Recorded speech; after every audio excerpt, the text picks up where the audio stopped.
Lately, I've been hearing more people at the gym talk about using nicotine pouches or gum before they train. The idea is that a quick dose of nicotine might sharpen focus, boost intensity, and give you an edge in your workout. But does it live up to the hype? This presentation explores the science behind nicotine as a potential performance aid. We'll look at how nicotine works in the body, what research has found about its effects on endurance, strength, and cognition, and whether the risks outweigh any benefits. By the end, you'll be better equipped to decide if reaching for a nicotine pouch before a workout makes sense. Let's begin by understanding why this topic matters in the first place. Nicotine pouches and gums have become staples in locker rooms and gym bags. From weightlifters to endurance athletes, people are experimenting with nicotine to enhance focus and intensity. The trend has outpaced the science, driven by anecdotes and aggressive marketing, rather than robust evidence. Understanding whether nicotine actually delivers performance benefits is important because casual use can become habitual, and nicotine carries its own risks. By examining the research, we can separate fact from hype and avoid adopting practices that may ultimately do more harm than good. To do that, we need to understand what nicotine is and how it interacts with our bodies, starting with its basic identity as a chemical compound. Nicotine is a naturally occurring compound called an alkaloid found primarily in tobacco plants. When ingested, it acts as a potent agonist, meaning activator of nicotinic acetylcholine receptors located throughout your body and brain. Because nicotine easily crosses the blood-brain barrier, it can act quickly on the central nervous system. In plain terms, this means nicotine is a stimulant that can change how your brain and body function. Knowing what nicotine is at a chemical level helps us understand why it has such powerful effects on both physiology and behavior. Next, we'll explore how it interacts specifically with the brain to produce effects on mood, alertness, and cognition. Once nicotine enters the bloodstream, it binds to nicotinic acetylcholine receptors in the brain. This binding action triggers the release of neurotransmitters like dopamine and acetylcholine. Dopamine is associated with pleasure and reward, which is part of why nicotine can be addictive. Acetylcholine plays a key role in attention and memory. Together, these neurotransmitter surges can temporarily enhance alertness, sharpen attention, and improve working memory. It's this immediate boost in cognitive function that some athletes find appealing before training. Now that we've covered the neural mechanisms, let's look at what nicotine does to the rest of the body in the short term. Nicotine doesn't just affect the brain, it quickly alters your cardiovascular and metabolic systems. After ingestion, heart rate rises by roughly 10 to 15 beats per minute, and blood pressure climbs by 5 to 10 millimeters of mercury. Nicotine also causes vasoconstriction, narrowing of blood vessels, which reduces skin blood flow and can make it harder to dissipate heat. These effects explain why some users feel a rush or flush shortly after dosing. Nicotine suppresses appetite and increases resting energy expenditure by stimulating metabolic pathways. While these acute changes might seem beneficial for focus or fat loss, they come with potential downsides. Before exploring those risks, let's compare nicotine to a more familiar stimulant, caffeine. Nicotine and caffeine are both stimulants, but they work in distinct ways.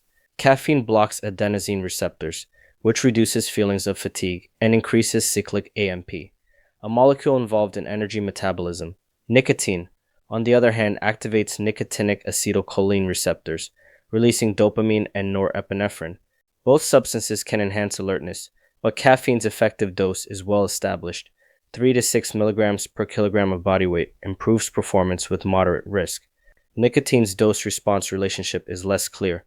Small doses might have mild cognitive benefits, but higher doses could impair performance and increase side effects. Now that we understand the basic differences, let's examine why some athletes choose nicotine despite these uncertainties. Athletes who use nicotine often cite an enhanced sense of focus and intensity during their workouts. They report feeling more motivated, less fatigued, and in a better mood. The availability of discrete delivery methods such as gum, pouches, and lozenges makes it easy to dose without the smell or stigma of smoking. These products allow for quick absorption and do not require inhalation. Although these reported benefits might sound appealing, they largely come from personal anecdotes rather than controlled studies. To determine whether nicotine actually improves performance, we need to review the research evidence across different domains of exercise and cognition. When researchers have looked at nicotine's impact on performance, the results have been mixed. The majority of controlled studies find no meaningful effect on endurance, strength, or high-intensity performance. A small number show modest improvements, and at least one study reports a negative effect. These inconsistencies suggest that any benefits are likely small and highly individual. The variability may be due to differences in dosage, delivery method, or the subject's prior exposure to nicotine. Overall, the evidence does not support nicotine as a reliable performance enhancer. Nonetheless, researchers have proposed mechanisms that might explain occasional improvements, which we'll examine next. Although the evidence is weak, there are plausible mechanisms by which nicotine could influence performance.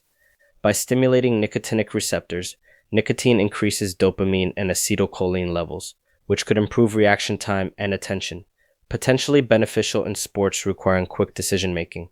Some researchers also suggest that nicotine may reduce the perception of pain and elevate mood, which could indirectly help athletes push through fatigue. However, these potential benefits have not been consistently demonstrated in performance studies.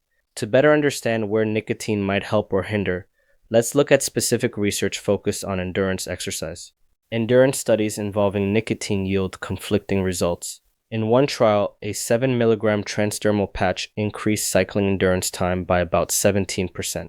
Another study found that snus, a smokeless tobacco product, increased time to exhaustion by roughly 13% in VO2 max tests. Yet many other time trial studies report no difference in performance between nicotine and placebo. It's also important to consider that nicotine's vasoconstrictive effects reduce skin blood flow. During exercise in warm conditions, this can compromise heat dissipation and increase the risk of heat illness. With endurance covered, let's turn to research on strength and power outcomes. Nicotine's effects on strength and power are similarly inconsistent. One study reported that a 2 mg dose of nicotine gum increased leg extensor torque by about 6%. Most other tests of strength, power, and anaerobic performance, however, show no measurable difference between nicotine and placebo groups. In a study that administered 8 mg orally, nicotine did not boost anaerobic output but did reduce perceived exertion, meaning athletes felt the effort was easier even though performance didn't improve. These mixed findings suggest that if there are benefits, they're minimal and not reliably reproducible. Next, let's review how nicotine affects reaction time and cognitive function during exercise. Nicotine does have documented effects on cognitive performance. A meta-analysis of controlled studies found that nicotine can improve fine motor skills, attention accuracy, and response time. In one experiment, nicotine gum enhanced reaction time and even improved hitting accuracy in baseball players. However, these benefits depend on factors such as dose and whether the user is nicotine naive or tolerant. High doses or chronic use may blunt the cognitive boost and introduce other problems. While improved reaction time is intriguing, we also need to consider nicotine's broader impact on body composition and appetite, which we'll address next. Nicotine's metabolic effects have long appealed to people trying to control their weight. It raises resting metabolic rate by roughly 10%, which translates to about 200 extra calories burned per day for an average adult. It also suppresses appetite by acting on pathways in the hypothalamus, the brain region that regulates hunger. Historically, some in the fitness community have used nicotine to curb food intake and maintain low body fat. While this might seem advantageous, we must weigh these benefits against the risks of addiction and long-term health impacts. Speaking of those risks, let's explore how nicotine can lead to dependence. Nicotine's addictive potential stems from its ability to trigger dopamine release in the brain's reward pathways. With repeated use, the brain adapts and nicotine becomes a required input to maintain normal dopamine levels. These neuroadaptations lead to dependence, making it difficult to stop. When someone tries to quit, dopamine levels drop, causing withdrawal symptoms such as irritability, anxiety, and intense cravings. The cycle of reward and withdrawal reinforces continued use. Dependence not only affects mood and motivation, but can also complicate training consistency. As dependence develops, tolerance follows, a topic we'll examine next. With chronic nicotine exposure, the body responds by increasing the number of nicotinic receptors. This upregulation leads to tolerance, meaning that over time you need higher doses to achieve the same level of stimulation. The initial alertness and focus become harder to attain, and escalating use compounds the risk of side effects. Tolerance also ties into the addiction cycle. As the brain adapts, the perceived benefits diminish while dependence persists. Recognizing how quickly tolerance develops underscores why even occasional use can spiral into habitual dosing. Next, we'll look at the longer-term health risks of nicotine, especially on the cardiovascular system. Over the long term, nicotine keeps heart rate elevated by 10 to 15 beats per minute and raises blood pressure by 5 to 10 millimeters of mercury.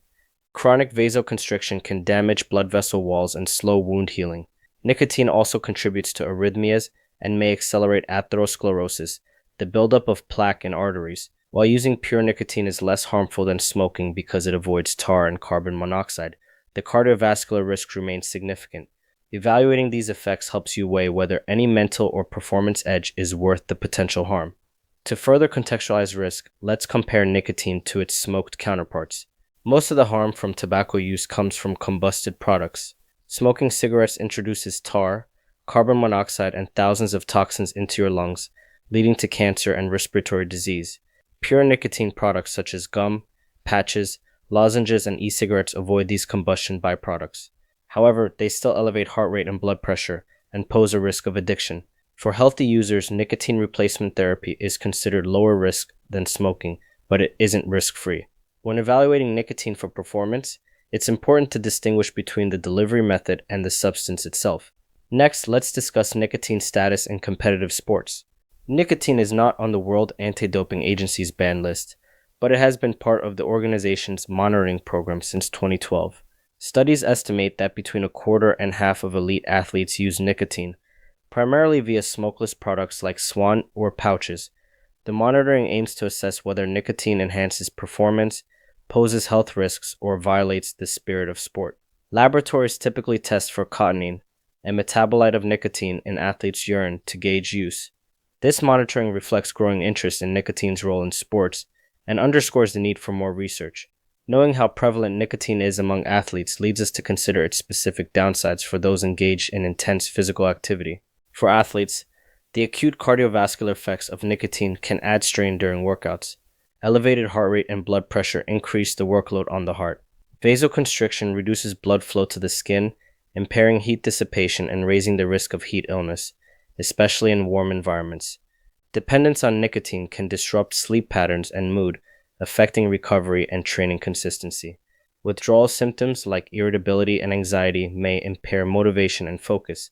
These downsides make it difficult to justify nicotine use when safer options for focus and energy are available. Let's weigh these risks against any potential benefits in a broader context. When deciding whether to use nicotine before a workout, consider the balance of possible benefits and known risks. Short-term stimulation or mood elevation might be appealing, but the evidence for performance enhancement is weak. Meanwhile, the potential for addiction, tolerance, and cardiovascular harm is well documented. Athletes must decide if a mental edge is worth jeopardizing health and long-term performance. Given the uncertainty around dose and effect, erring on the side of caution seems prudent. With that in mind, let's explore safer, evidence-based ways to improve focus and performance. Fortunately, there are well-studied options to enhance focus and performance that carry lower risks. Moderate caffeine consumption between 3 and 6 milligrams per kilogram of body weight has been shown to improve endurance and alertness without the addiction profile of nicotine. Prioritizing sleep, balanced nutrition, and proper hydration lays the foundation for peak performance. Evidence-based pre-workout ingredients such as citrulline, beta-alanine, and creatine offer physiological benefits without the cardiovascular strain of nicotine. Mindfulness practices, breathwork, and goal setting can improve mental focus. By combining these strategies, you can achieve better results without resorting to potentially harmful stimulants. To close, let's recap the key points you should remember. In summary, nicotine is a potent central nervous system stimulant, but it is not a proven ergogenic aid. Most studies find no performance benefit, and those that show improvements report modest gains at best. Nicotine carries significant risks, including addiction, tolerance development, and cardiovascular strain. Before considering it for workouts, weigh these dangers against the uncertain potential for increased focus or endurance. Safer, evidence-based strategies such as using moderate doses of caffeine, prioritizing sleep and nutrition, and choosing clinically dosed supplements offer better paths to improve performance. Use this information to make informed, health-conscious decisions about your training and supplementation.